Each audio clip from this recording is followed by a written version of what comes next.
Go for liftoff in T-minus 30. Stand by for further instructions, Minnesota Black Robe Regiment. Secondary guidance systems engaged. Minnesota Black Robe Regiment, it will be on my mark.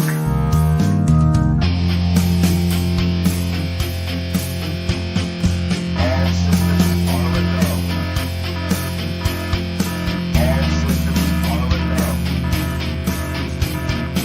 Minnesota Black Robe Regiment, you are over the target. You are authorized to fire at will.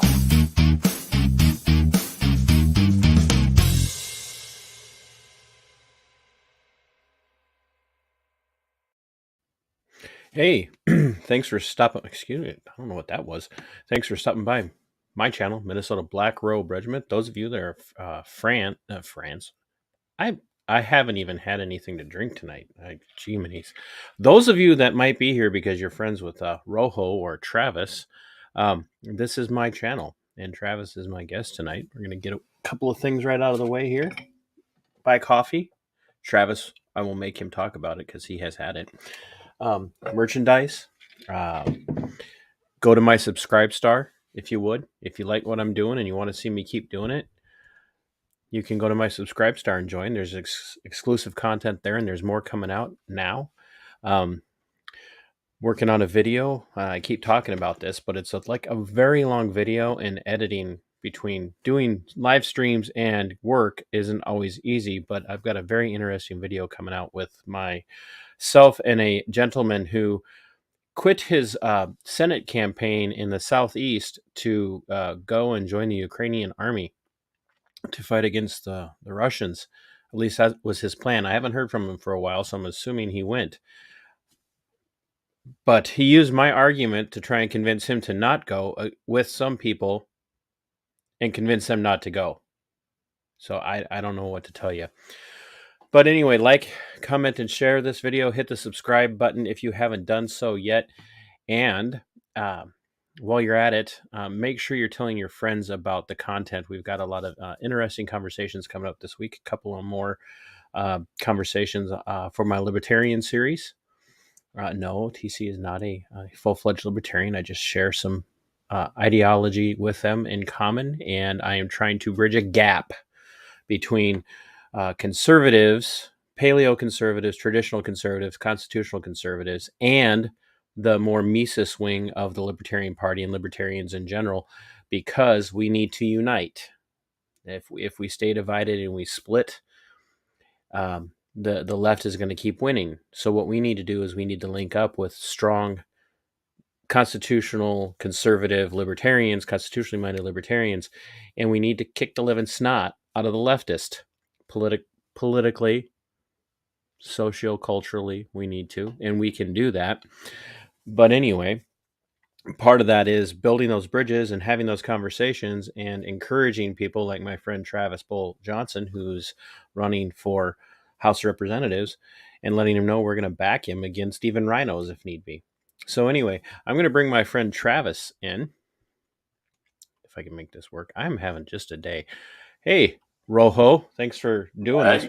We did a show together on Vet Nation, and that was a little bit of a different topic, but let everybody know a little bit about yourself. I mean, they're all going to notice your repertoire of, or your menagerie of musical instruments behind you.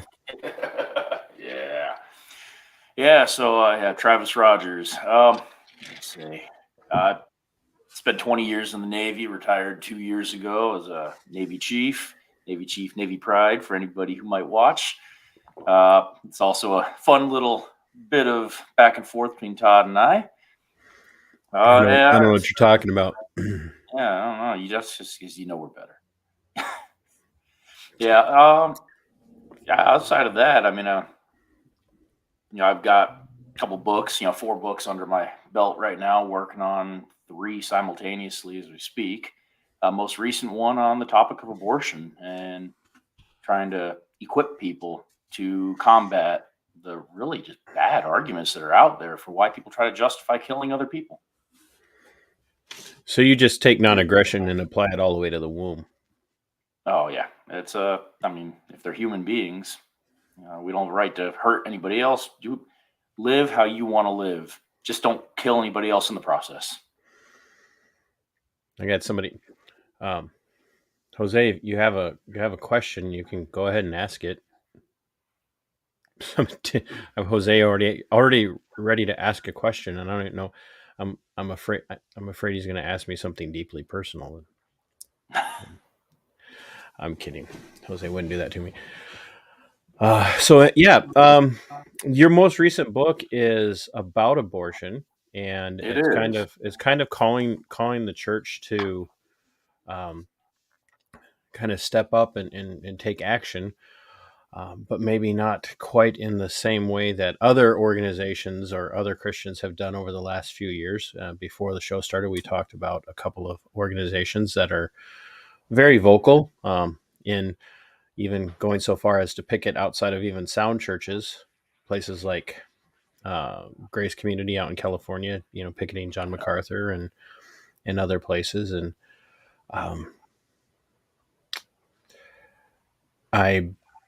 it's hard for me to get behind a movement like that. I mean, there's certainly plenty of churches that need to repent. I don't know if not being, ardent, like militant in your pro-life position or your abolitionist position compared to your neighbor is necessarily a place where repentance is needed. But there are certainly churches out there that do need to be called to repentance. Certainly. I do wish those, as I was telling you earlier, wish some of those people repenting or calling churches to repent while standing outside would go inside instead and worship during that time. But yeah, exactly. So what's the gist of your book for my viewers? So I got it right here, actually. It's Unaborted Truth, Logical Arguments for Life. As the subtitle says, that's it. It's logical arguments for life. The idea was brought out with a college term paper I had to write. We had to do a commentary, academic commentary. And the professor told me abortion is nothing more than an emotional issue or a religious issue, and I needed to pick a new topic. I challenged her to allow me to push through anyway and prove her wrong. She told me I'd probably wind up failing the class, but let me, and I wound up getting an A. So, she said that she had never heard an argument that was just sound, logic, and academic without devolving into emotional, straw man attacks. So I figured if that was something that she had never seen before, and she was a college professor, which I know doesn't say much these days, there's probably others who have never heard it either, never heard it put that way. And so I took a lot of the. Oh, go ahead. Yeah. And the gist of your book is not just because I don't want to take away, and I want people to understand too that this is a very poignant conversation to the Republic right now, especially in light of the leak of the Supreme Court's potential overturning of Roe v. Wade. This conversation is incredibly important, but it's also incredibly important for the church. And within the Republic, the Christian church should be staunchly pro-life, anti-abortion, abolitionist. But one of the great weaknesses is a lot of Christians don't know how to answer those questions. They don't know how to deal with it. And some who do try to deal with the issue of being anti-infanticide is they don't know how to approach it logically. Mm-hmm. And so the gist of your book is not unscriptural. It's to approach it from a scriptural position using the abstract of the laws of logic. And that is it. That's why the opening chapter is titled, What is Man? And it gets into the Imago Dei. We're made in the image of God. That's why we have value. Apart from God, we are only as valuable as we ascribe value to ourselves and others, which doesn't mean we have any inherent value. And that is completely outside the Christian worldview. And that's really outside the worldview of anybody you talk to who isn't just, everybody finds value in something. And they'll even say inherent value. So everybody really borrows from at least a theistic worldview, if not a Christian worldview. But I do lay the foundation that is why I find value in people. But at the same time, I don't need to continually, go back to that in order to use logic and reasoning, which also comes from God, to combat these arguments that are out there. And I'm not going to convince somebody out of these arguments that God exists or that that's why there's inherent value in humanity. That would be my hope that could lead to that discussion. But my goal here, and primarily, is to say yes, this is why I find value in humanity. But join me. I don't care if you're an atheist. Join me in standing up for those who are being slaughtered in the womb. And getting a little bit of echo back from you Okay. on your end. That's really weird because you're wearing earbuds. Yeah, I got the microphone going though. So that's actually been one of the big conversations that I have been having with people as of late, especially with the Mises Caucus sweep of the Libertarian Party convention here a couple of weeks ago. The Mises Caucus went in and cleaned house. By the way, the wokies are gone from the Libertarian Party, and with that came an abandoning of their really what was ultimately came down to was a pro-abortion plank. The Mises Caucus went in and just completely removed the abortion plank, period, saying that it's not up to a political party to have a position on abortion as a here's our hard and fast, especially the libertarians. The libertarians are saying this is a states issue.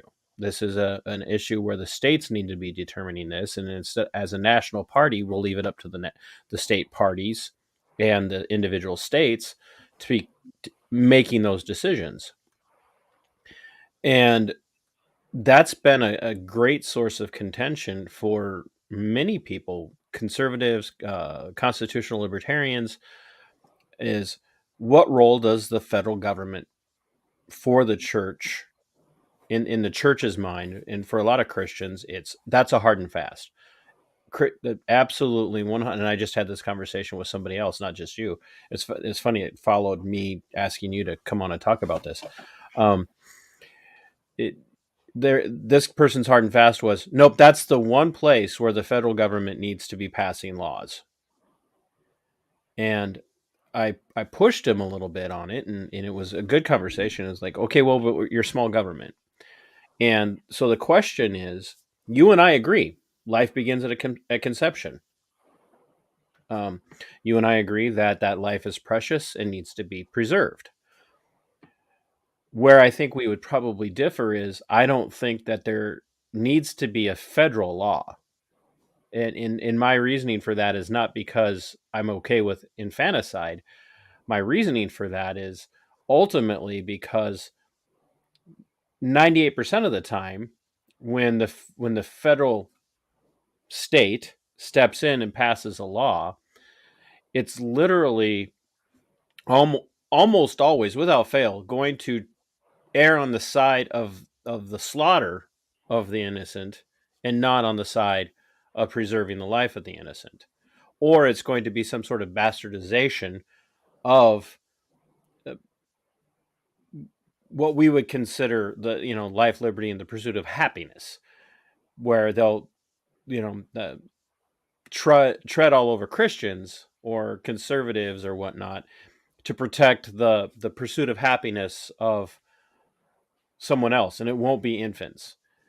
And I think that comes back to, for me, it comes back to they just have no business making those decisions. In my mind, the one thing that they should be doing is making sure that the roads connect between the states across rivers and like rivers and canyons and state lines.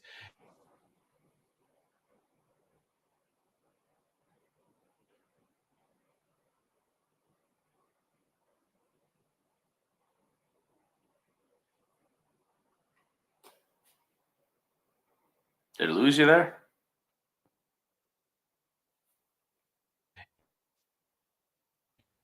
There we go. I don't. There we go. I lost That's you. really. We've had some electrical storms in our area, so. That was an epic pose. Um, so for me, it provide for the defense of the republic, and then have the states be making these decisions, because trying to do it from the top down isn't gonna. It's not an issue of pragmatism. I get, maybe to some degree it is, but to me it belongs at the local level.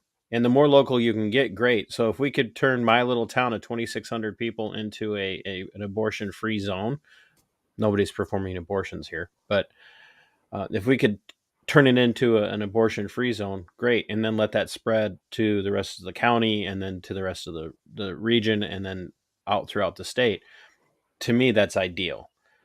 It should work its way from the bottom up, not from the top down. And as we've seen, when the top got involved, we had 40 plus years of the American Holocaust. So I do agree, small government. I do agree typically with a bottom up approach. That's safest in many ways. That said, I also would say, and you can tell me if you agree or disagree, I do think the role of the federal government is in preserving the Constitution and making sure that the states are in line with the Constitution. Now, I don't mean what happened with Roe v. Wade, where they outright admitted that they're not qualified to say when human life begins, yet somehow felt qualified to say that the fetus is not a person. I don't know how you can separate those two, but I'm talking about something as simple as, say, the 14th Amendment, where it talks about not only citizens, but also, persons, and really just humanity in general. What, even if you are not a U.S. citizen, you are still afforded the right to life. And so, in that case, under the 14th Amendment, all human beings, all humanity being afforded the right to life and not able to be removed without due process of the law, I think that would be, because it is directly in the Constitution, the federal government's responsibility to uphold that. To where if a state decided to go rogue and said, no, we're just going to make murder legal, well, that's outside the Constitution.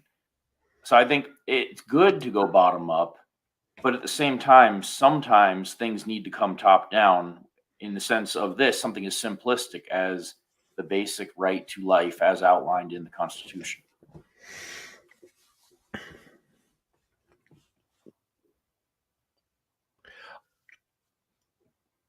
So, so I had Cody Leibold on last week, and he and I were discussing when the view of the Constitution switched, because up until Lincoln, the view had not been that the federal government's role was to control or ensure that the states maintained the Constitution of the Republic, but that the Constitution was a guardrail against federal overreach.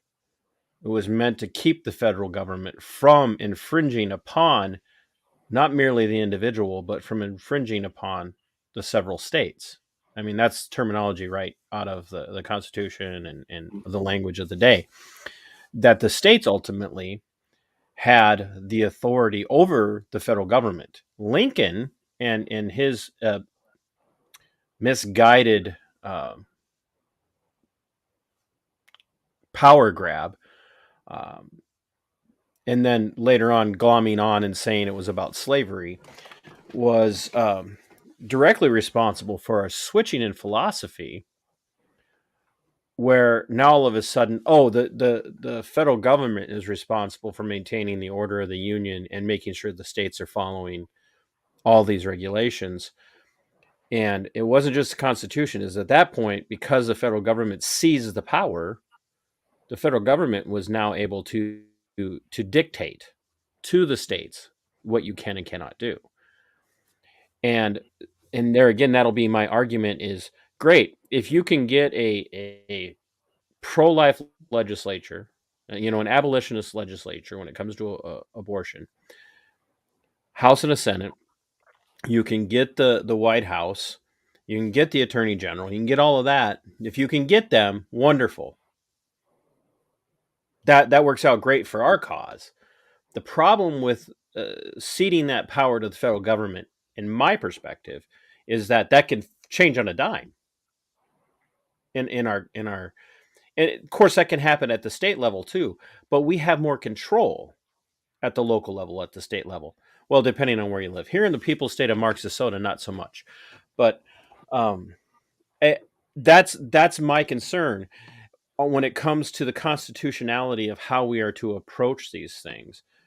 And I just struggle. Jose asked the question here, because I think this is, it's not one and the same, but it's a portion of the thought processes. He says, ever since the Uvalde shooting, I had a hard time standing with conservatives and their willing, and I'm assuming their willingness to give in to gun control. What say you? What do we see happening right now? We see a overreaching, all-powerful federal state that's got both Republicans and Democrats, right? The Republicans are supposed to be the party of the conservative, the party of the Constitution, the party of the gun owners, right? Right now, saying, hey, we got to do something. And they're teaming up. The Uniparty is teaming up to come after our firearms. And that to me is the risk when and that's why you see a lot of, to Jose's question, about conservatives, don't get too scared away, Jose, because there's a lot more traditionalist conservatives, constitutional conservatives out there that are standing with you, who are calling out the alleged conservatives in the Republican Party who are willing to cave into this. Mhm. But there again, I've seen alleged conservatives who come out and they buy into all the different arguments about when life starts, when where it comes, where do we draw the line? Well, we're gonna put in a first trimester exclusion. We're gonna put in a second trimester exclusion. We're gonna all but in the case of rape and incest and danger to the mother's life and all of these, like those have been predominantly the pro-life positions since Roe v. Wade, and we've spent millions and millions of dollars trying to change it from the top down, to spent like literally billions of dollars and lost billions of lives, or millions of, like, was it 675 million babies have been aborted since Roe v. Wade here in the United States. You think U.S. are more like 60 million? I think we're around 60 million right now. Yeah, in the U.S. So while you're giving me your feedback, because I could see it, and I know you well enough to know, I could see your gears are turning. So while you're doing that, God, I'm going to look up what you're saying, what the number is here in the States, while you're giving me your feedback. Yeah. So there is certainly a danger in the top down. I don't think we can really relate gun control to an enforcing of the 14th Amendment, because there's nothing in the Constitution that says limit this or limit that when it comes to firearms, or find a bipartisan agreement on how to. That's something where now you have government coming to find solutions to problems that exist. I don't think that's the role of the federal government, unless it is strictly like a strict violation of the Constitution. And even then, I agree, it should be the states dealing with that. But if a state becomes so far out where they're deviating from the Constitution, I do think there is a good check in place to bring that back in line. Yes, it is dangerous, because what if that checks in the wrong direction? And that's where I think the federal government has grown too big for its britches. And I think it needs to be scaled down massively in its authority and its scope. But I do think there is still a valuable purpose in a form of a check in both directions. The check going up and a check coming down, whether it be top down, bottom up, I think both can check each other in order to stay in line with our governing document of the Constitution. Gun control, I don't agree with where they're going. Scary guns, make them go away. I think there are many more arguments on the side of Second Amendment proponents than there are on Second Amendment opponents. I don't think that's a federal thing that needs to happen. I think that is a huge government overreach. And the most recent things they're talking about, horrendous and scary, because where will that stop? So yes, it's definitely, there is a danger, but in saying all humans have the right to life as outlined, if you are not just living, breathing, and even we'll even say living, breathing, because what is breathing other than having oxygen in your blood? Well, guess what? The fetus has oxygenated blood too. It happens, in the womb through the placenta. No fetus is living without oxygen. So yeah, we'll say living, breathing, whether it be via lungs or via placenta, you have the right to life. And I don't think it would be wrong for the federal government to say, states, do what you're going to do, but if you deny the basic fundamental right to life, we're stepping in and saying you need to observe that. So the question in that situation is then what should the federal government, the federal state, be allowed to do if a state says, lifts up the middle finger, excuse the imagery, but they flip the bird to the federal state and say, we don't care what you say, we're legalizing abortion here in our state because that's the will of the people. And I'm not there again, I'm not arguing, I don't think the will of the people should dictate. But my point being is that consistency says that there has to be a better way, because once you allow the federal state the power to step in for that, then you cannot limit them the power to step in on any level, which is how we end up with a repealing of DOMA, Defense of Marriage Act, and we end up with the Obergefell decision.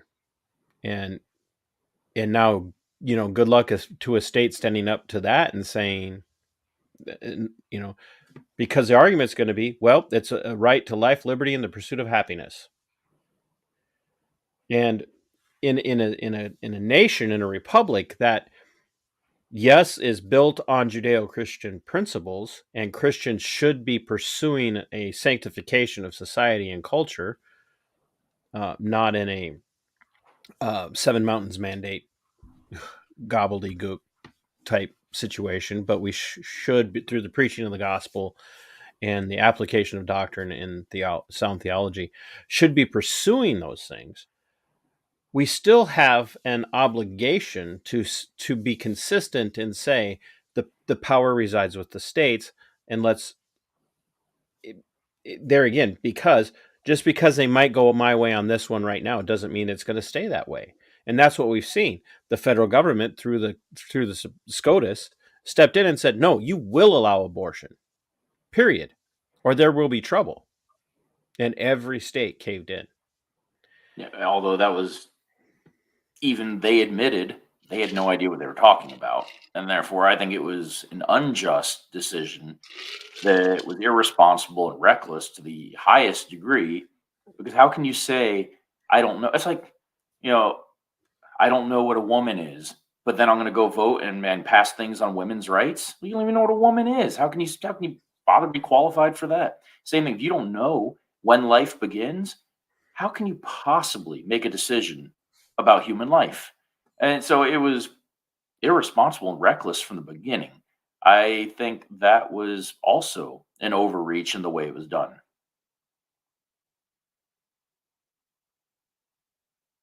I think I lost you again.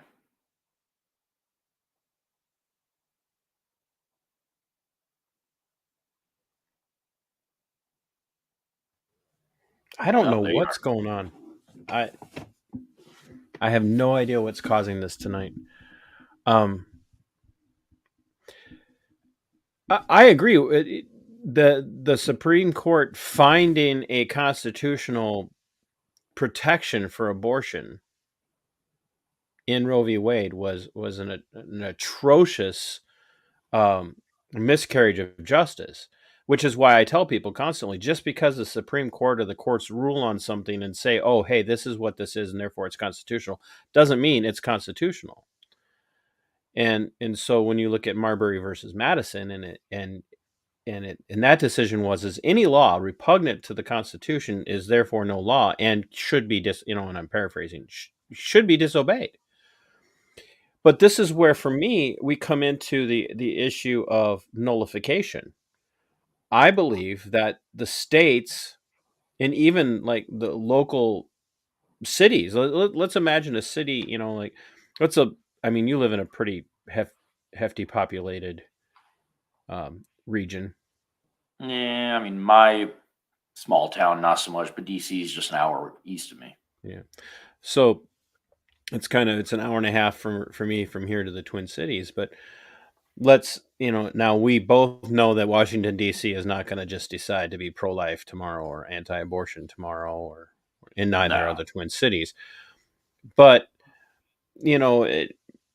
let's say there's a clinic that opens up here in my little town of 2,600 people, and they say we're going to start performing abortions. Our city council says, no, you're not under our watch. My city council, as the lesser magistrates in that situation, should have the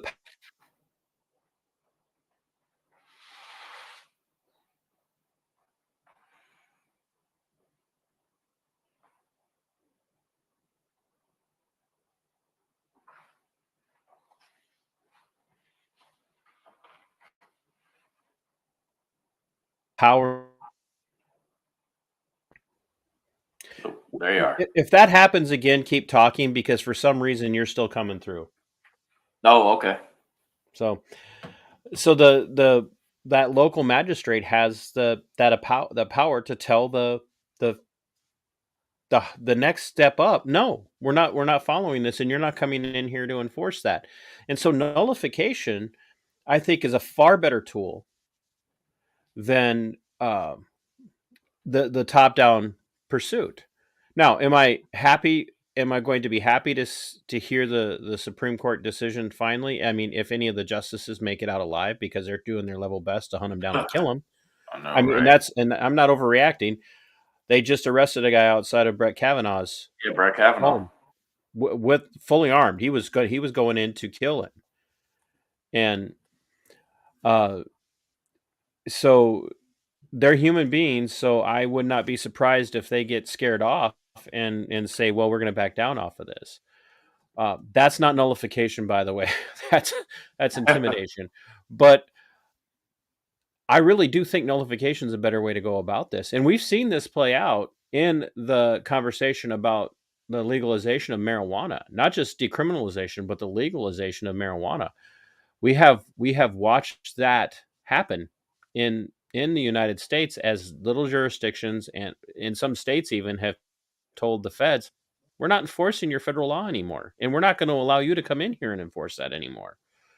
And the feds would be like, okay. Now, I don't care what your opinion. We do have to be fair, though. Nullification is, some would say, a philosophical view of where the Constitution is and what the states have. Because at least at the federal level, I mean, you'd have to admit that the federal courts have repeatedly denounced nullification and saying that it's not a valid thing. So whether right, wrong, or indifferent, that is at least the federal standing on it. Right, but I mean, ultimately, that we have to, when it comes to these issues, we almost have to step in and say, we don't care anymore what you think of this issue. It's, if you take a guy like Sheriff Mack. I don't know if you're familiar with Sheriff Mack, but No. He stood up to the Brady Bill enforcement when the BATF and the FBI called all the sheriffs of Arizona together for a conference, and they said, oh, by the way, you guys are going to be our enforcement of the Brady law in Arizona. And Sheriff Mack and several other sheriffs there in Arizona, and then others, I think New Hampshire one of them might have joined in, said, the sheriff said, No, and they sued and they won. And that was nullification. Now, they may not have used the phrase nullification, but it was nullification. They said, we're not going to be the enforcement arm of that for you. And while you're at it, get out of my jurisdiction. I'm the authority here. And guess what happened? They won. And I think for me, I look at that and say, having SCOTUS step in and overturn Roe v. Wade constitutionally and say there is no constitutionally protected right to abortion at the federal level. This is a states' rights issue. This is a state's decision. Opens up the door, for lack of better terminology, to really chip away at what has been considered a human right for local jurisdictions now to step up and say, we can resist this. We don't have to defend this. We don't have to protect this anymore. And so on a philosophical level, I think it's a consistent position for even a pro-life or an abolitionist, whatever terminology, anti-abortion, whatever, anti-infanticide person. I think it's philosophically consistent to say I can be a constitutionalist and see this as a states' rights or a nullification issue, and we can fight this differently. And because what I've watched has been millions and millions and millions and millions, and it's 63 million, by the way, have been murdered by abortion in the Okay, United yeah. States. So you were much closer than me. I like to exaggerate sometimes. To me, the consistent position is states' rights, nullification, and now let's start turning our money away from trying to change it and combat it at the federal level. And let's start changing hearts and minds and spending that money at the local level where it's going to have a greater impact. Of all of that money that was spent trying to change abortion laws, not one of them's worked. Not one. Now, Depends we're on seeing what you call places like Oklahoma is winning some battles, but there again, it's at the state level, and that's the state looking at the feds and saying, we don't care what you think. We're going to pass this law. But every time that law has been passed, an appeals court or district court has stepped in and said, "Oh no, we're putting a stay on your law, and we'll toss this on up." Now, to some degree, it's helped there, but it had to start at the state level. It had to start at the state level. Yeah, so I think the states that are willing to step up and do things like that, I love it. I also do recognize that states, their hands have been tied, since the passing of Roe v. Wade. And now I know you can say in the philosophical sense, just say, forget the feds, do what you want to do. I do think it's a little dangerous, in some ways, because that can come and go any which direction, turn into the wild, wild west, depending who you are, at any given moment. But at least in this right here, the states aren't outright banning abortion. I would love it if we could get to that point. I would love it if we could get to the point where we criminalize abortion, just as you would criminalize hiring a hitman to kill somebody, but we're not there, and they couldn't be there from a legal perspective, because though the SCOTUS does not make law, they are the highest court in the land and known as the law of the land. So if you're not in line with that and that decision, then there are repercussions, back on the states, whether it be in the form of withholding, things being withheld, or monetary, and everybody's struggling in that, especially nowadays. Whatever it might be, it's not without recourse. I think to go all in, just to go all the way backwards, is in many ways counterproductive, just so we could be like, yeah, well, we tried. So I can understand the idea of going little by little by little, where things that you are capable of doing, your hands are not tied in those areas, and they will stay. And then kind of like a big oak tree, swinging at it with an axe multiple times, whittling away at it until it can no longer stand on its own. But you're not going to just swing one time and take the oak tree out. You're going to wind up breaking yourself.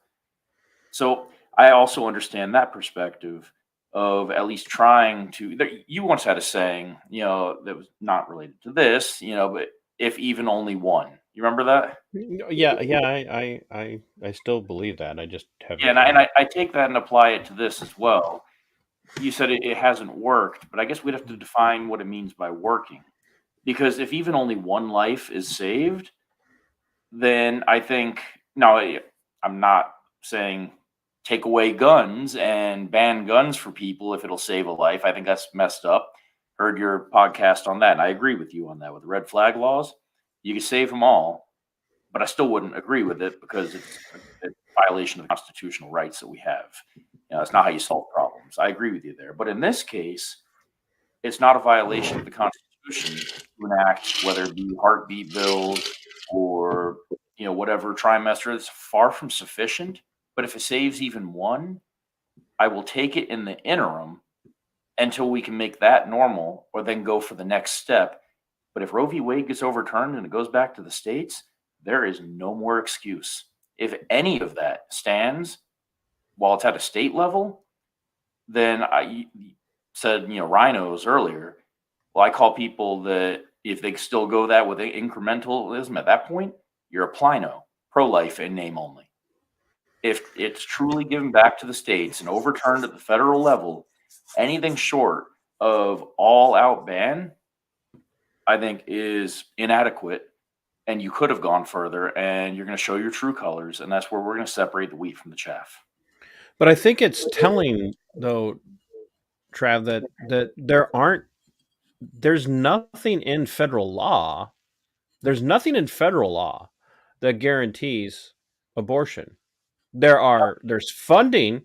There's funding for abortion in federal law, like money goes from the feds, from the federal state to Planned Parenthood, and the state states give money to Planned Parenthood. But that doesn't change at all with administrations.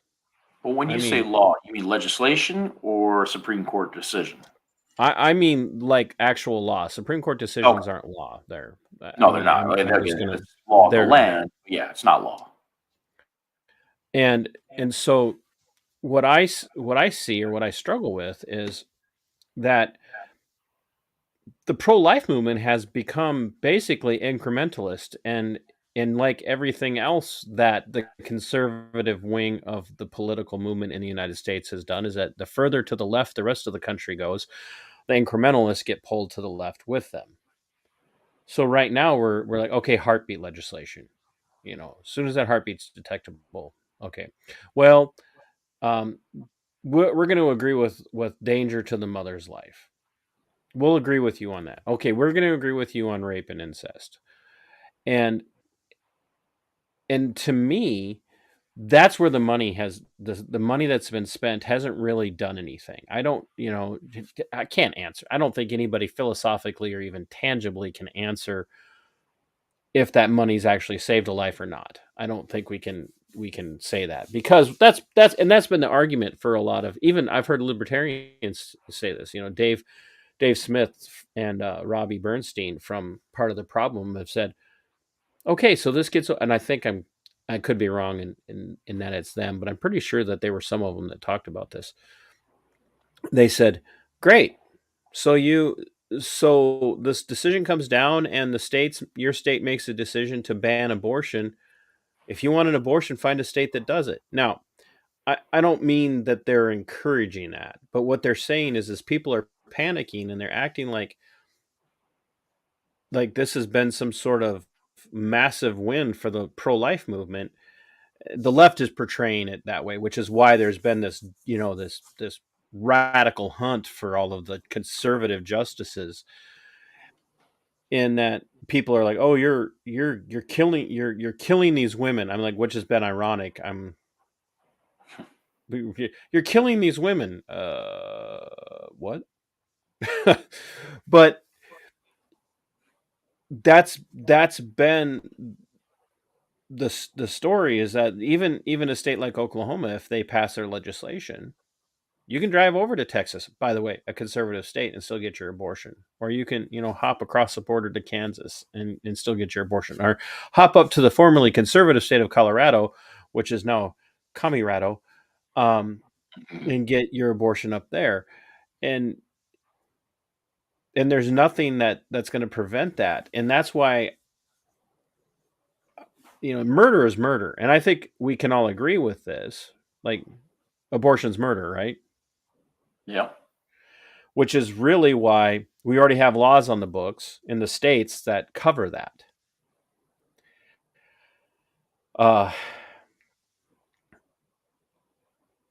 Which is why I think on the philosophical level, for conservatives and anti-abortion libertarians that are constitutionalists, the argument's got to shift away from passing a law at a federal level and spending millions of dollars on that to start turning that money over to education and to intervention at the source of the abortion, which is either leading up to the pregnancy or intervening by the building of massive amounts of Christian adoption agencies and intervention centers where we can, we just start buying property around the abortion mills and putting pregnancy centers in there.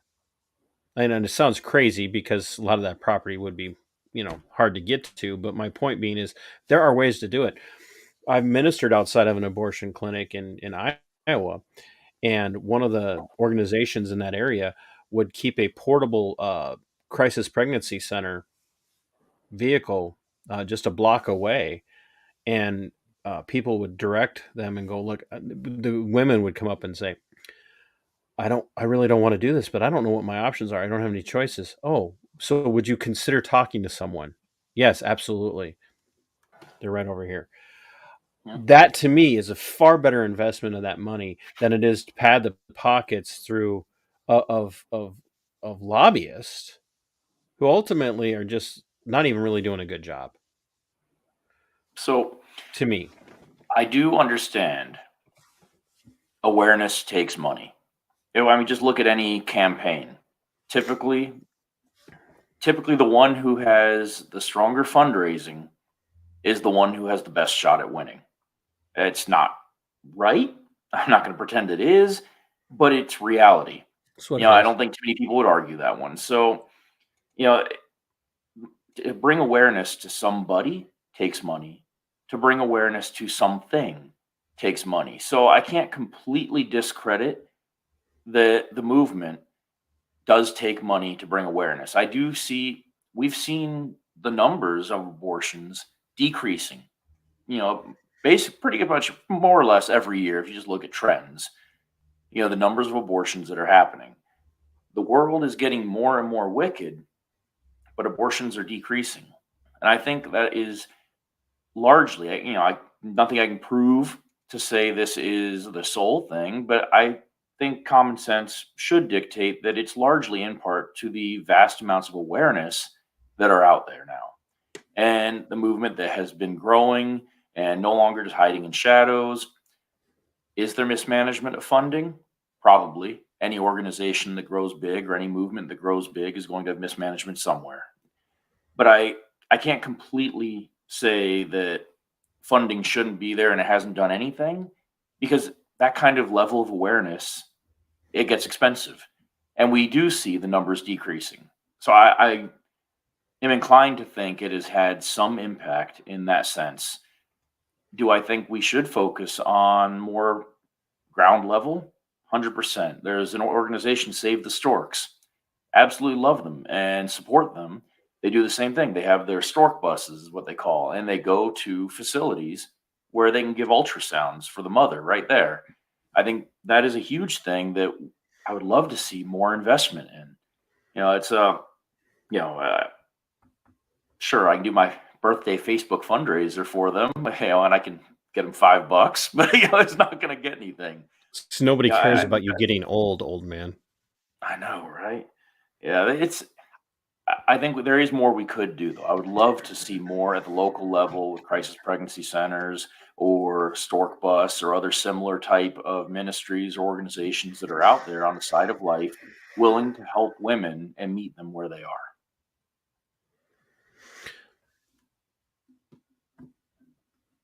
Yeah, I mean, we're obviously. I'm getting echo again. I don't know what. From my Maybe I'm side. too loud. Yeah, it's on your side. Hmm. It's weird. It's somebody doesn't want us to have this conversation. Must be Satan.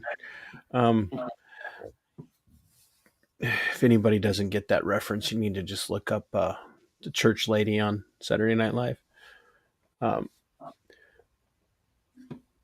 Certainly, it's a philosophical argument that we could go around and around and around about, and I'm not trying to blow it off. I'm at all. I candidate for lieutenant governor here in the state of Minnesota said here a few weeks ago that the Republican Party in Minnesota he's basically called him out for being crazy.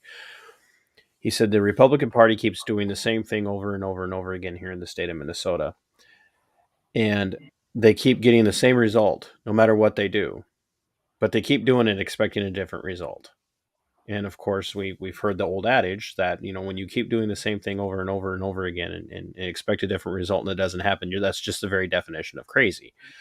Mm-hmm. And so, while this is somewhat philosophical and probably a little heady for some people, and probably boring for half my audience who loves to come on here and hear these radical constitutionalist ideas and whatnot, I think it's a fundamentally powerful conversation for us to be having, and for people to see that even though we can have a variance of differences, we can get along. And Travis and I haven't always gotten along on things. There have been issues where we have butted heads, and I don't always handle it well. You unfriended me once. Yeah, it's because I was being a jerk, and it and boy, and in my opinion, that was over law enforcement. Yeah, Issues. irony, right? Yeah, irony. But I was being inconsistent. It's a perfect example. I was being inconsistent for what my values were. An oath taking. I don't want to use a certain word because a particular group has now been labeled a radical right-wing extremist group, and it has to do with oaths and people who like to keep their oaths within law enforcement, and so I was this oath taking guy wrapped up in the law enforcement community, and granted as a detention deputy, but like pretty much blindly, like law enforcement can do no wrong, and we always have to give them the benefit of the doubt. And Travis and I used to butt heads over that, mostly because I was a stubborn pig. But I had to go through my own experience to see where I was being inconsistent. And much like Saul on the road to Damascus, the scales have fallen off my eyes, and I have had to, over the last several years, really rethink a lot of my positions. Not that I was wrong in my philosophy, I was inconsistent in my philosophy. And even several years ago, I really started thinking deeply on things like Romans 13 and what that means, especially here in the Republic, the American Republic, and what it means submission to governing authorities meant, and what is a governing authority, and how do we define those things. And so these questions, I think, are incredibly important for us. I also think they're very important for us to be able to have these conversations in a way that isn't hostile and isn't full of flaming rhetoric. Rhetoric is incredibly important. I think rhetoric and dogma are very, very important things. How we approach dogma. Kevin Yount, we were having a conversation with somebody in another chat group the other day, and yesterday actually, and Kevin said bulldogmatic, which of course I know you'll recognize from. Oh wow, the kennel.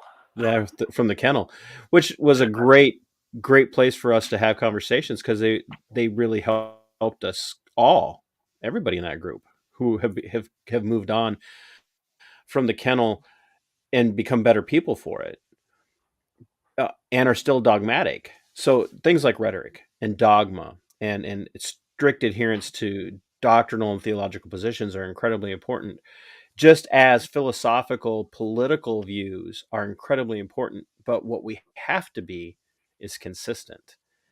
And Yes. I think that's one of the great weaknesses of the conservative patriot movement. And I made a post about this actually yesterday, is that one of the great weaknesses of the Christian uh, patriot is a lack of ability to engage with reasoning and logic and intellect on issues where we're being consistent and not just reacting from the gut.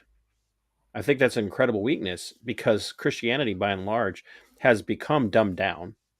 It's become feelings based. And we have rejected the ideology that Christianity is not just a religion and it's more than a relationship. I hate that terminology. Um, Christ- Christianity is not a religion; it's a relationship. Everybody alive's got a relationship with God. It's just some of us have a good relationship with Him, and some of us have a bad relationship with Him. Amen. Just like everybody alive's got a relationship with cops. You're either on the gonna have a good relationship with them or a bad one. So there, I'm being I'm being true to my channel. Um, so we have to get away from the emotional. I go to church where I go to church because it makes me feel good. I go to church where I go to church because of the experience that I have. No, you should be going to church because you're being challenged in doctrine, you're being challenged in theology, you're being challenged with philosophy, you're being challenged to think deeply in these issues, apply the practical matters of your theology and your doctrine to all of your life, and then being told to be consistent.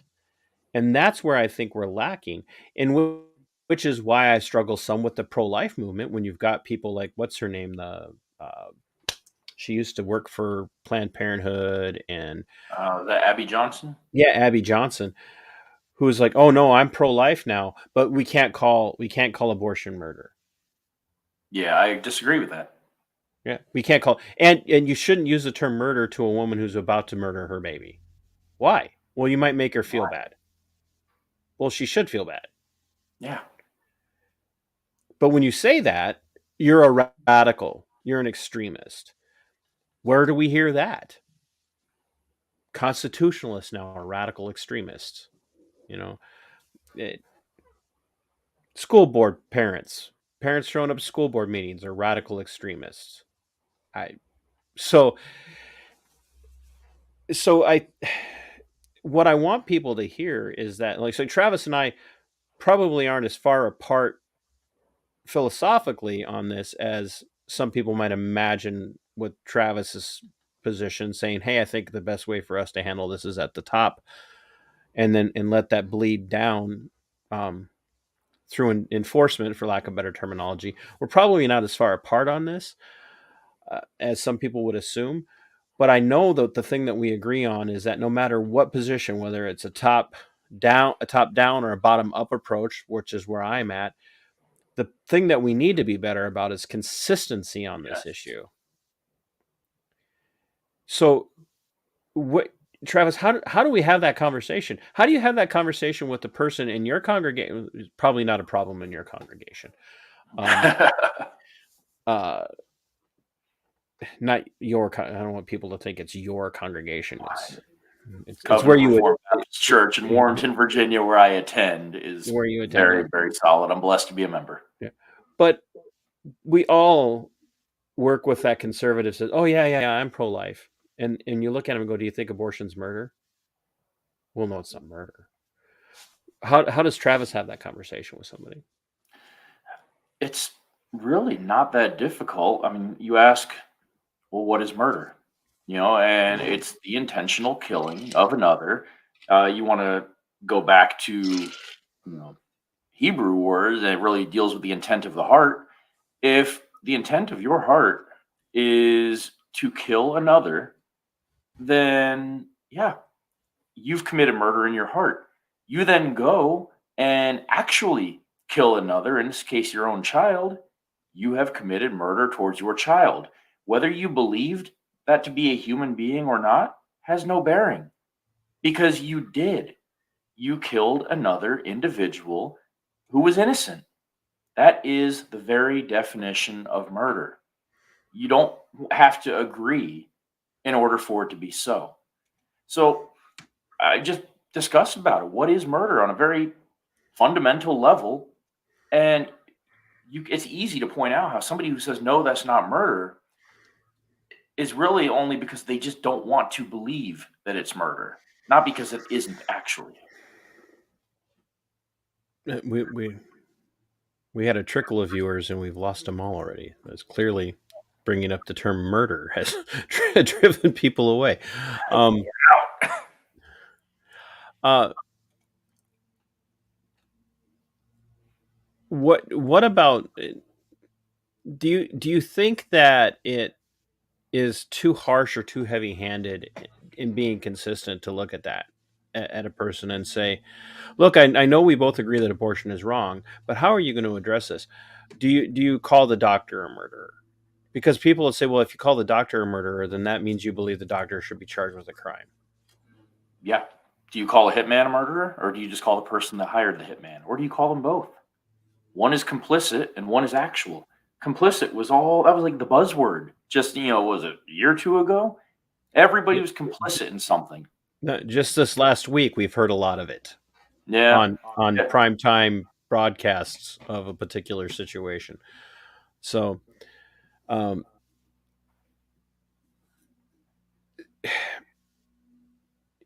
I know you run into this, but what about that pushback that you get from people? Like, well, gosh, yeah, but like they're doctors, so I mean, you can't call a doctor a murderer. First of all, if you're an abortionist, I think you should already be stripped of your title of doctor because you're in a violation of the Hippocratic Oath that actually outright condemns abortion. It talks about in giving a Do no pessary harm. in order to, well, there's that, but even the Hippocratic Oath, though not a binding oath, is still the one that doctors subscribe to. And it says that they will not give, a pessary to a mother to cause, a miscarriage or abortion. That's right in there in the Hippocratic Oath. It is anti-abortion.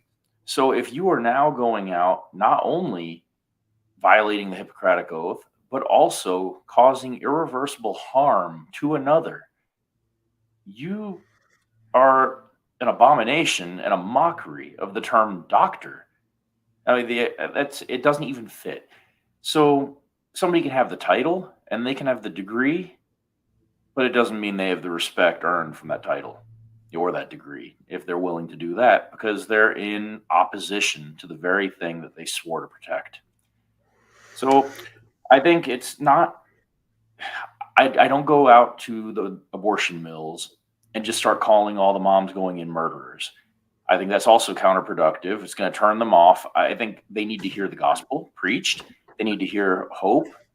I think it's not out of place to call the men that are there accompanying them, tell them to step up and be a man, and protect your family. I think it's okay in that, but I'm not just out nothing but murder, murder, murder, because there's no hope in that. It just tears people down. It's not funny, but it's funny. Yeah. I think they're already in some cold as ice. Others, they're in a rough spot and they feel there's no hope. So the last thing I want to do at a moment where they're feeling there's no hope is make them feel even less hope. I want to try to provide some form of hope that there are people who care about them. There are other options. Share the love of Christ with them, that they can hear the only true hope. So in a situation like that, I would not. And I think it's wrong if you're just going to go shout murderer in a situation like that. In a conversation with somebody where we're bringing up the subject, I think it's in line. We need to keep cool heads about ourselves. Nobody wants to listen to us if we sound like a bunch of lunatics ranting. But it's not hard to keep a cool head. If you are going to try to kill somebody, you are attempting murder. If you kill somebody, you have murdered. If you hire somebody to kill somebody, you are complicit in murder. I think if you are in any part of that process, you need to be charged, or an investigation. We'll say before charges, an investigation needs to take place. And if you are found to be complicit or actually have gone through with it, then yes, you need to be charged. Is a taxi driver going to get charged because he took you there, even if he knew that you were going to the clinic? No, I think that's going too far. He's just a driver taking you to a place. You're allowed to go to a clinic, for whatever. But the doctor himself, the nurses who might be in there, or clinic workers who are attending to this and being part of it. Yeah, the escorts. I think all of them. The investigation takes place, and if there was duress, proven duress, okay, maybe a charge won't take place because you've been proven to be under duress, and there's exceptions for that already in law with any given thing. But if you were not proven to be under duress, and not, you were in control of your actions, even if you were just sad or feeling hopeless, just because you're sad and hopeless doesn't give you the right to go out and kill people. I mean, that's ultimately how we end up with school shootings. Every one of these people has been sad and hopeless. That's always what we hear. Yeah. And nobody's sad justifying and hopeless, that. You can't shoot up a school, but if you're sad and hopeless, you can kill your own child. Right. Well, and not to say that Travis and I think if abortion's legal, then school shootings should be allowed. That's not our point. Like, but I mean, really, it's the logical conclusion. I hate it when people overuse the reductio ad absurdum. Of, well, the obvious logical end of this is you think women should be thrown in prison if they think about having an abortion.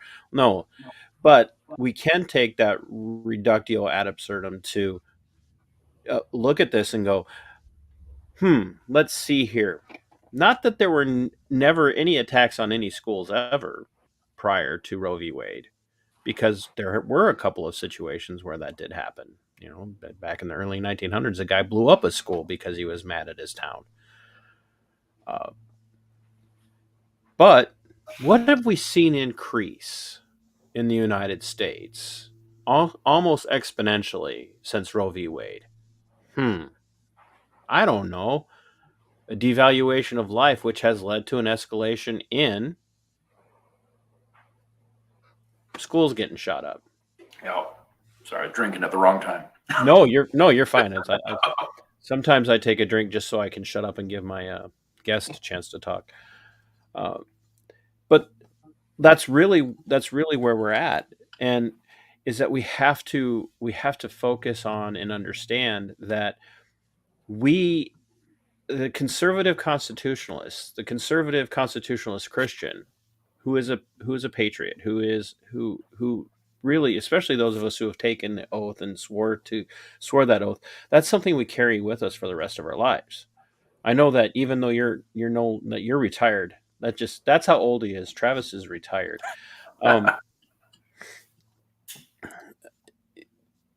That oath that you've taken resides with you for the rest of your life. I mean, we both know we both know Byler, and I guarantee you, if he'd ever interact with us, he's too busy running his business down there. He would say the same thing. Every veteran I know, for the most part, is my oath means something to me, even though I'm no longer in the military. Every ex-cop I know said, I'm out, but my oath still means something to me. And so for a Christian who is patriotic and loves the Republic, the proper position is to really have the right understanding on this issue, because of the fact that constitutionally, as you were saying, there is the right to life, liberty, and the pursuit of happiness. And when the state steps in and says, oh, no, there's a constitutional right for you to slaughter that preborn child, the state is revolting against the government, which is ultimately the highest ruling earthly authority for the American people, is the Constitution. And then it's us. It's us. And Christians have to recognize that. I think that's been, for me, where I've struggled the most with people, is a lot of Christians don't recognize that they're the government. underneath the Constitution, and that the elected people aren't their rulers. I mean, I know you've had this question. You ask people, or maybe you haven't, but you ask people, who's the highest authority in the United States? People, oh, roll right now.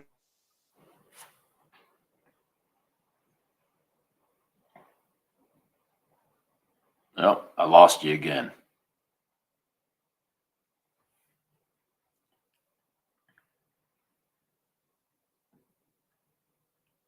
So while you're out there, I will say I do have something to say. I got my thoughts on that one as far as the roles with church and the people.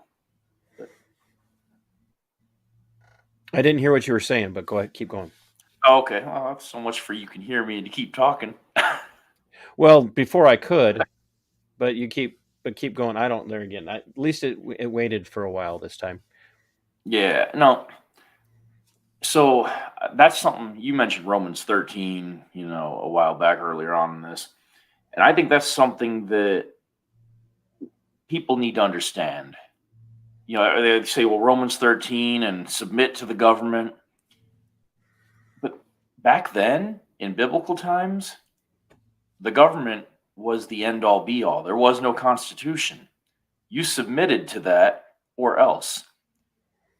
The end all be all is not elected officials. Elected officials are servants to the people, those who are filling a position of servitude.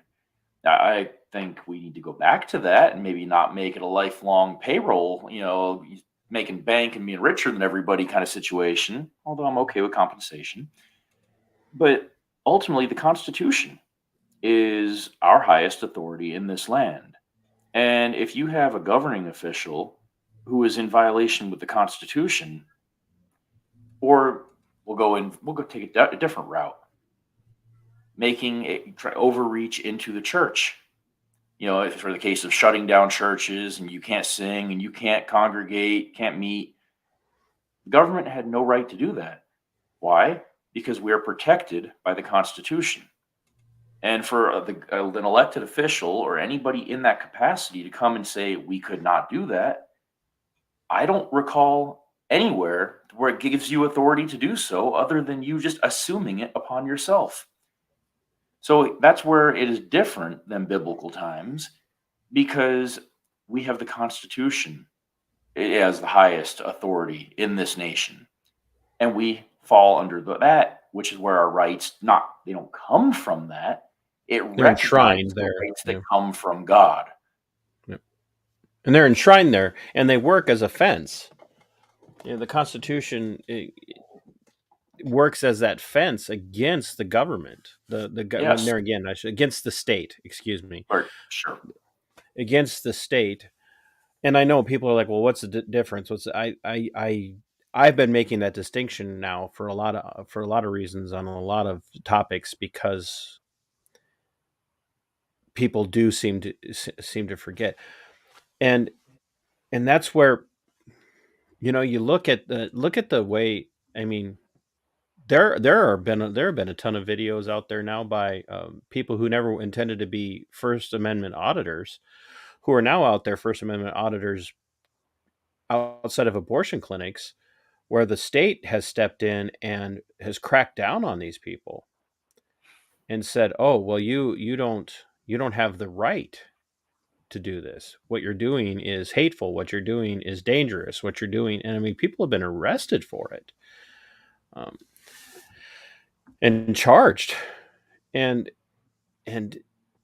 a lot of people don't know how to argue against that when they run up against that. It's a strange place for us, I think. Some of us can conduct ourselves pretty well in those conversations, but others, they're just unprepared, which is why a lot of people don't get involved. Which is why I'd love to see people go and show us your book again. I know you didn't throw it away too far. No, yeah, I got it right there. And people can buy that online and on Amazon. Yep. I would encourage everybody to go buy it, which means I'd better get off my case and actually go do it, or on my own case and actually go and do it. because these are the conversations we need to be having going forward in light of the fact that SCOTUS looks like it just might reverse the Roe v. Wade decision, which is what Jane Roe wanted, by the way. I've heard various things on there. Some have tried to discredit her and say that she was just receiving kickbacks and money. But as far as we know, she did change positions. That's been my understanding. And anytime somebody tries to say, "Oh, well, you're getting kickback and money," I'm like, "Oh, so it's okay for your person to get kickback and money, but when this person Yeah. changes their mind and they get paid to go speak, somehow now all of a sudden they're the bad guy." Yep. Where do you see this argument going if the Supreme Court overturns that decision? I think from the pro-choice perspective, I think they're going to try to pressure and use brute force tactics, in the form of pressuring the states to preserve their alleged freedoms, which, again, I hate that term when it comes to killing people, but I think that's where they're going to focus. On the side of life, I think the biggest focus is probably going to still be in line with the Constitution, and specifically on the lower side, dealing with states that don't go all the way and maybe trying to pressure them to go all the way. But I think on a much grander scale, still trying to have the term person be afforded to the preborn. Because again, Roe v. Wade is where they explicitly said the preborn or the unborn are saying are not, the fetus is not a person. Well, if that decision is overturned in its totality, that declaration is no longer there. So what needs to happen is make it where the declaration is there that the preborn are indeed persons. And then there is no argument. The Constitution now applies in its totality, not to you as a citizen, perhaps, but definitely as a person. And life falls under that. And so, no matter what your position is, whether you think that the federal state should be like stepping in at the end when the Supreme Court announces their decision and passing a law, or you think it should revert completely back to the states or to an even more local level, you need to get out there and get active and start putting pressure on the decision makers and getting them involved in the conversation. And I mean that. I don't mean just go up there and say you need to pass this bill, but you need to start asking hard questions, especially if they claim to be a conservative or a constitutionalist, and start asking, and definitely if they claim to be a Christian. I mean, I have some struggles with my Roman Catholic friends on some things, but I had a lot of respect for the bishop that told Nancy Pelosi to pound sand. That I'm like, you know what? Way to have some spine. And then the Pope, of course, went ahead and did the very Christian thing and told him he was wrong and told Nancy she was forgiven. Anyway, I won't comment anymore on that. So with all viewers, future and present. The one person who tuned in is like, "Did you hear what he said?"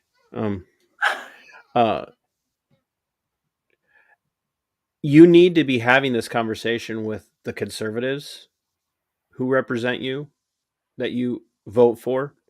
You need to be having it with your fellow Christians, and if they happen to be a Christian politician, you need to be pushing them on this and calling them to repentance on this issue if they have a wrong point, if they take a wrong view. If they say, "Well, I don't think it's murder," challenge them on it.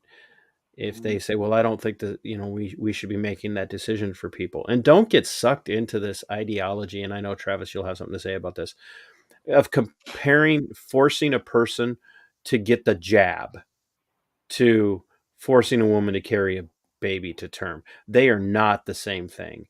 People, I'm sick and tired of seeing pro-life people who now stand out there with the jab in that, the circle with the red line through it that says "my body, my choice," and then and then try and get engaged in a philosophical argument with their opponent about the correlation between abortion and the jab.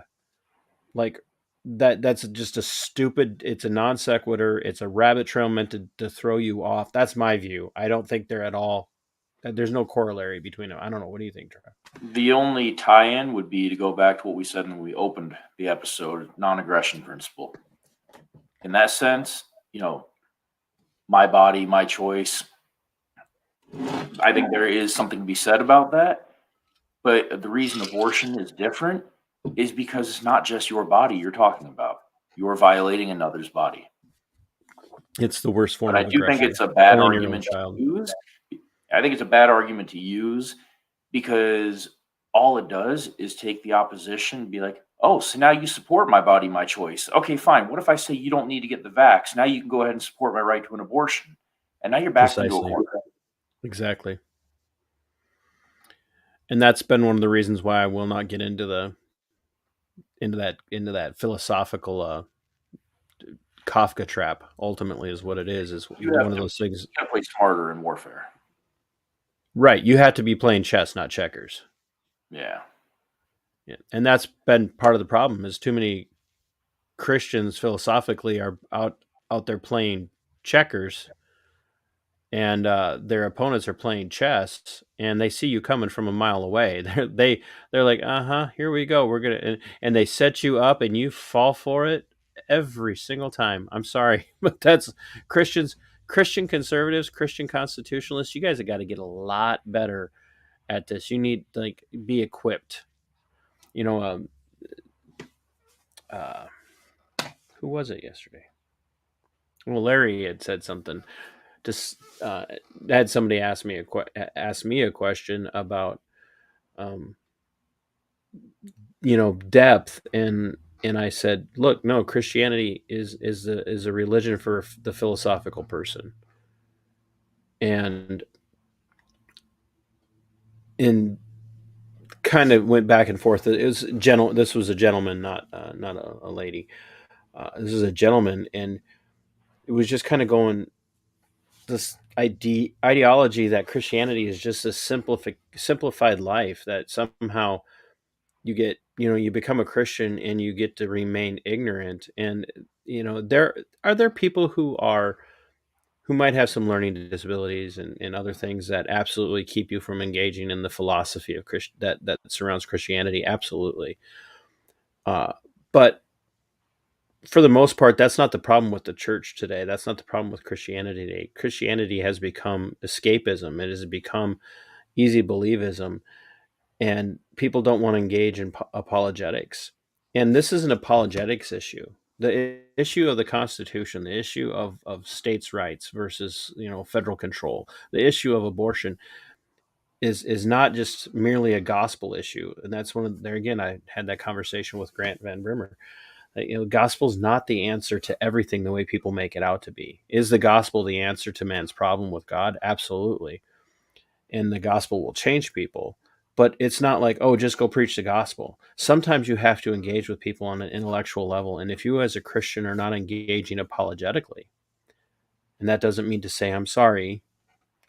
It's even strange that I have to say that to a Christian audience. But if you're not engaging with apologetics, if you're not working towards that, as a person who has the faculties to do that, then you're actually a problem for the church. And you're actually dangerous to people who you might engage with, whether it be on abortion or about creation or anything else like that. If you cannot engage on an apologetic level, which is philosophy, you are actually doing damage, because your opponent's going to rip you to shreds.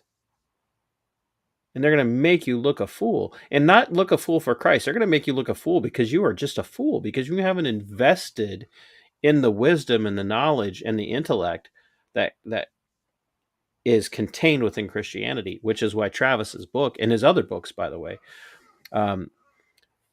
Wading in the Deep End was his very first book. I was one of the first people that ever got to read that.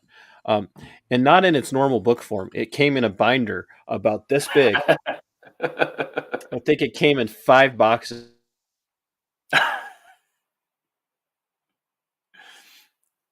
Oh man, it's a throwback right there. All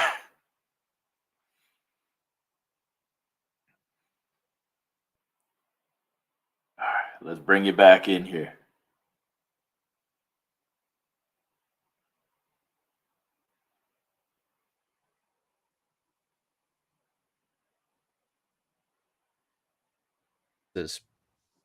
There you are. And I'm back. You're back. Yep. I don't know what happened there. I mentioned, and you said throwback, and then it all went to heck. I don't.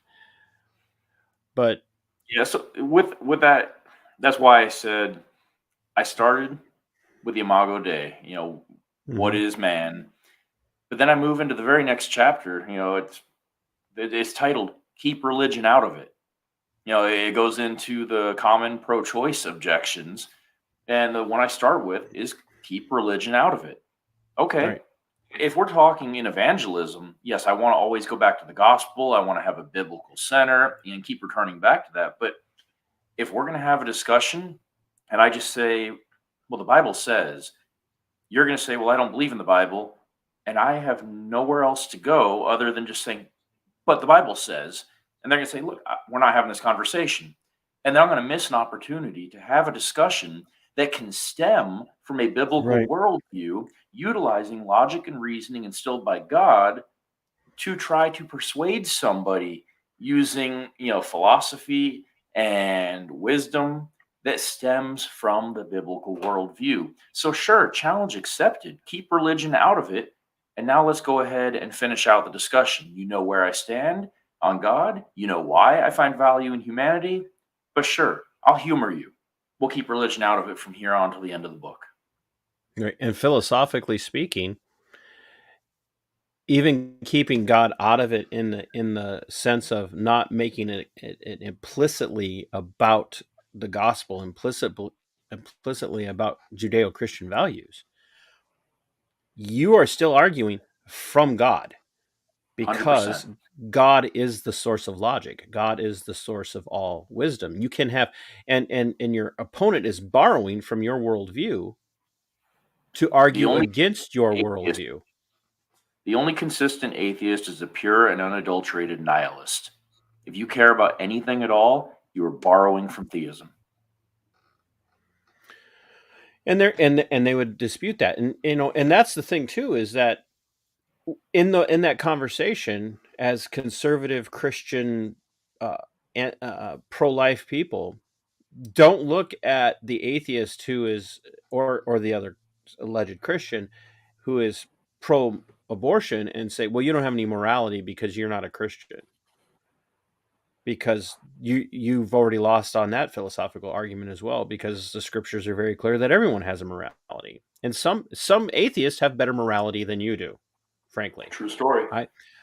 I know atheists that are far more moral than most of the people I know who claim to be Christian. Oh, yeah, they can have it. They're inconsistent in why they have it, but they can absolutely Yep. have it.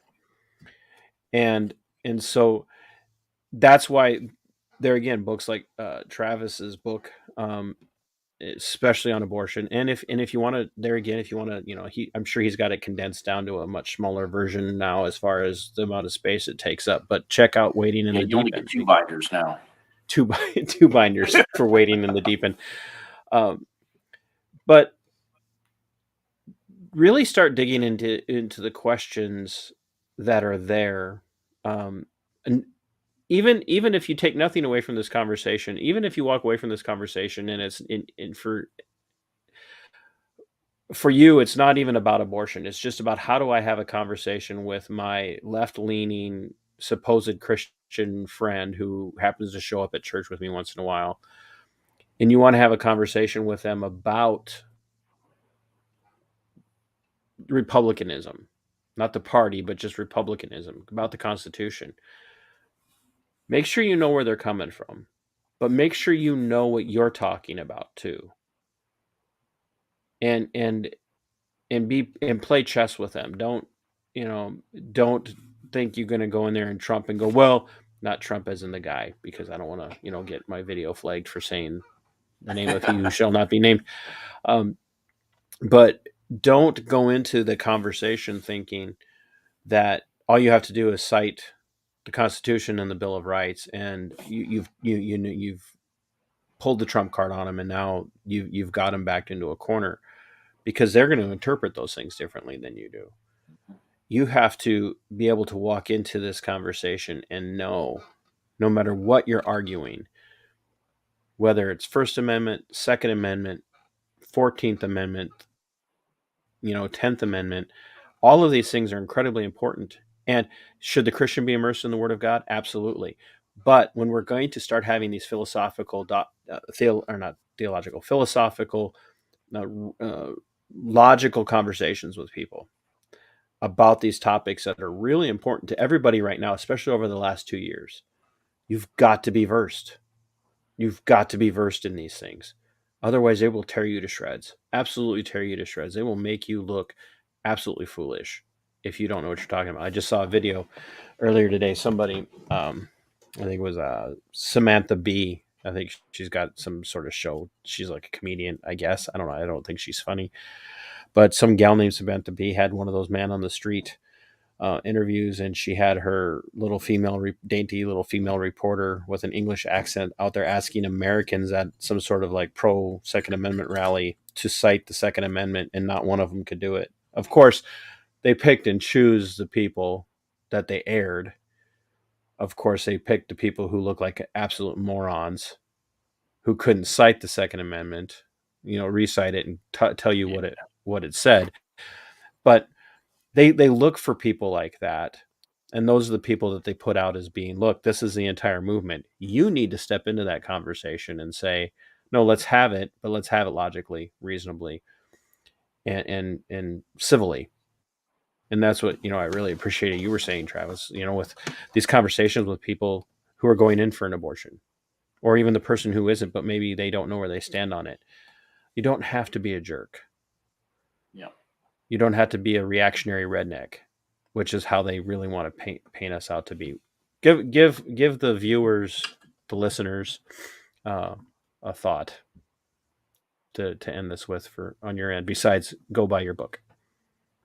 But go buy your book. No, I really would encourage everybody to take what Todd has said there, because I agree with that. As you've heard, we have subtle disagreements here and there on certain things, or we approach things slightly differently. But I think we all need to be smart in how we go about this. We're not just live and let live, because no man is an island. We all have impact on others and the people around us, and we're going to get dragged into it somewhere. If we are not studied on it and well versed in it, all we're going to do is give credence to the opposition, because they're going to feel well versed in it, because they wound up doing nothing but encountering a buffoon who puffed them up. I think we owe it to ourselves and to everybody else to be knowledgeable. So study up on these things, especially the topic of abortion. Study up in their arguments, and then use the science and medicine behind that to deconstruct it. I've done it all for you in my book. But and Travis, what's the name of that book, and what's it look like, and where can we find it? It might just be called One last time. Logical Arguments for Life. But even if it's not abortion, know what the Constitution says. Otherwise, what is it that you have backing your position? Some random thing that exists, but you don't know anything about it? You're not going to have a leg to stand on when you want to go ahead and fight for your rights if you don't know what it is that recognizes your rights, and you don't know who it is that gives you those rights. Yeah, absolutely. I don't think I could have said it any better. Travis, I'm going to put you in the green room, and I'm going to do a close, so stay around. Yeah, man. Don't go. Thanks for having me. Thanks for coming on and not thumping me too hard.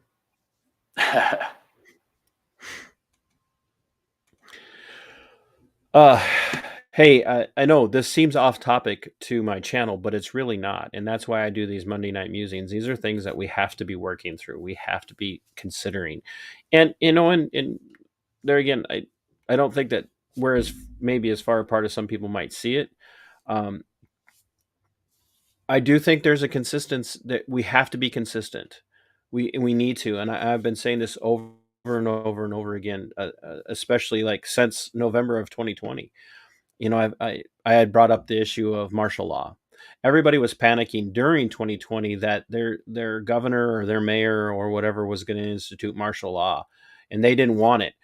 But after the election day of 2020, I heard a lot of conservatives coming out saying, "Oh, the president needs to mandate martial law." Why? Why? Why all of a sudden are you okay with it when it's for your cause, but you weren't okay with it before? See, that's why consistency in our positions is a must.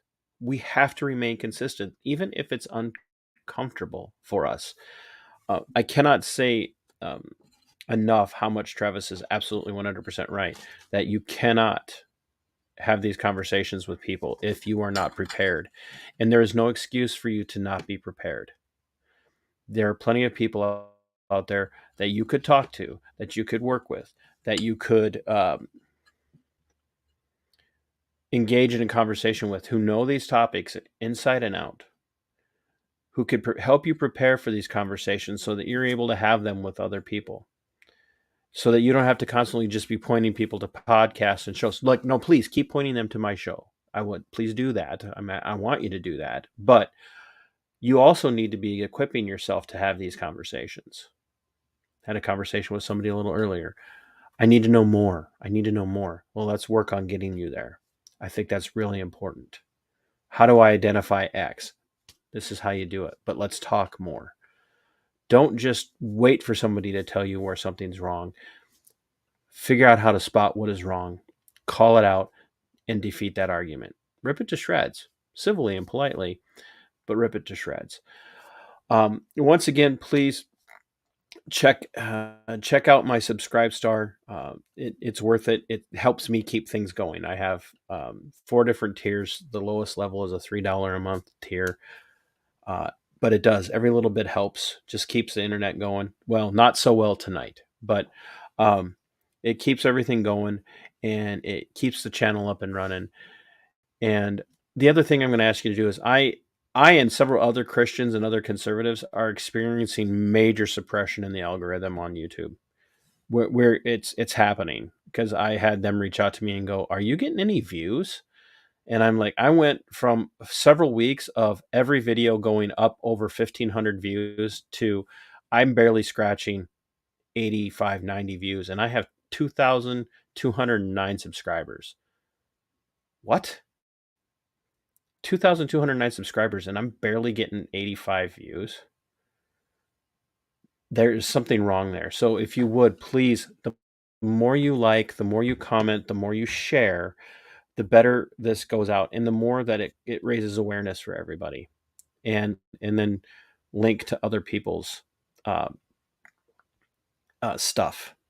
Help drive that algorithm. Get the conservative, constitutionalist, logical, reasonable people in the algorithm so that we're getting the views. That's all I ask. It helps. It's good for all of us if that happens. It's not just good for me. Coffee, Minnesota Black Robe Regiment Muhlenberg Roast. You can order at tcpearson at protonmail.com. Any of my merchandise, you can either message me for the coffee or the merchandise. If you'd like to support and you don't want to join the Subscribe Star, you can just do a one-time thing. You get something out of the deal. Hey, wonderful. If you want to do the Subscribe Star and monthly, wonderful. If you want to do both, I'm not going to say no to that either. Check me out on Twitter at Robe Regiment, Facebook, TC Pearson, and Minnesota Black Robe Regiment podcast on the page. And go check out Travis's book. The link is in the description of this video. Once again, like, comment, and share. And my friends, until next time, Sic Semper Tyrannis. We are go for lift off in T-minus 30. Stand by for further instructions, Minnesota.